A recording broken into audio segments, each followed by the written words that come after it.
Part B, Directions. In this part of the test, you will hear longer conversations. After each conversation, you will hear several questions. The conversations and questions will not be repeated.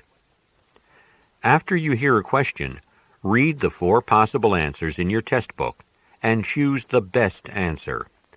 Then, on your answer sheet, find the number of the question and fill in the space that corresponds to the letter of the answer you have chosen. Remember, you are not allowed to take notes or write in your test book. Questions 31 through 34. Listen to a conversation between 2 students. Hey, Sue, I was wondering if you could fill me in on Monday's class. I had to go to the dentist for an emergency, and I missed Professor Smith's lecture. What was it on? It was pretty interesting. She talked about volcanoes, active volcanoes, under the, West Antarctic ice sheet. There are active volcanoes under the ice? Apparently so. She said they help protect the ice sheet and prevent melting. Flooding would be pretty bad if that ice melted, not only there, but all over the world. You lost me there. Volcanoes are hot. How can something hot prevent ice from melting? Wait a minute. Let me check my notes. Yeah, here it is. Volcanic heat melts just enough ice to create a slippery surface on the bottom of the glacier. This water allows ice to flow out into the ocean, so the solid interior ice is protected from the ocean's warmth. Does that make sense? Sort of. You mean that because the ice is flowing out to the ocean, the warmer ocean water can't flow in? Exactly. And the ice that melts is constantly being replaced by snow. Professor Smith said that if the ice sheet ever broke up and melted, the sea level would go up 7 meters. Then we'd have those floods. Is that really possible, or is it one of those exaggerations you hear all the time? As far as I can understand, it is possible, because of global warming.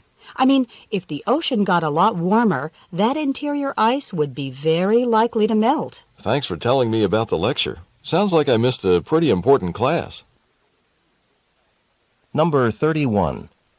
Why did the man ask the woman about the lecture?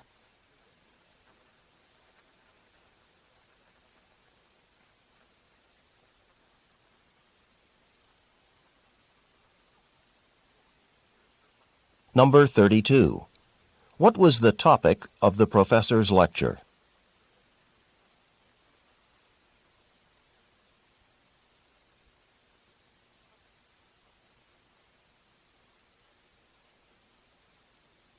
Number 33.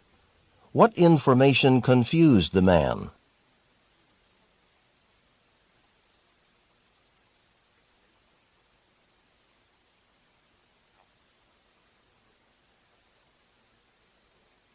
Number 34.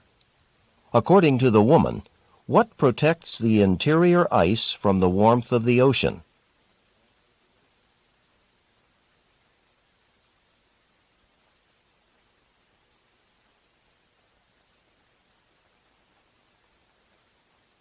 Questions 35 through 38. Listen to a radio interview about cycling. And now here's our guest, Jane Thomas, to tell us about Montreal's famous yearly Island Bicycle Tour, which is coming up in June. Good morning, Jane. What's the bike tour all about? Well, Peter, it's an event that's open to anybody who'd like to ride a bicycle through the streets of Montreal. The tour covers a standard distance of 65 kilometers, but the route's quite different every year, so even people who've already done it might enjoy doing it again. How long does it take to go the whole distance? It varies. Cyclists are free to go as fast or as slow and do as much or as little of the course as they like. Well, what's the typical pace for a participant? Between 12 and 30 kilometers per hour. Some cyclists stop along the way and don't cross the finish line until early evening. But the whole point is that there's no rush. It's not a race. I understand last year's tour had 45,000 cyclists and was the largest mass cycling event in the world. How many do you expect this year? The same as last year.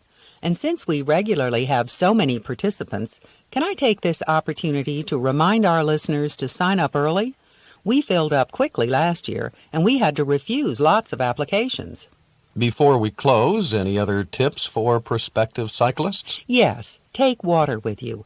It is available at the relay stations, but it helps to have an additional supply. And pack a good lunch with plenty of fruit for energy. Candy and chocolate don't do the trick. Number 35. What is the main subject of the conversation?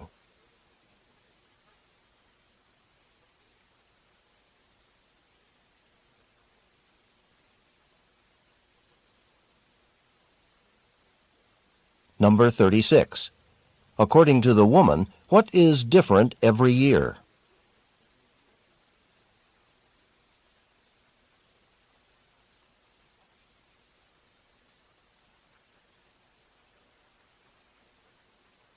Number 37.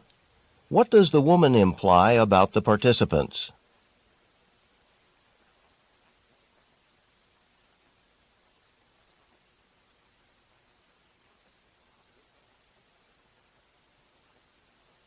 Number 38. What does the woman mention is provided at the relay stations?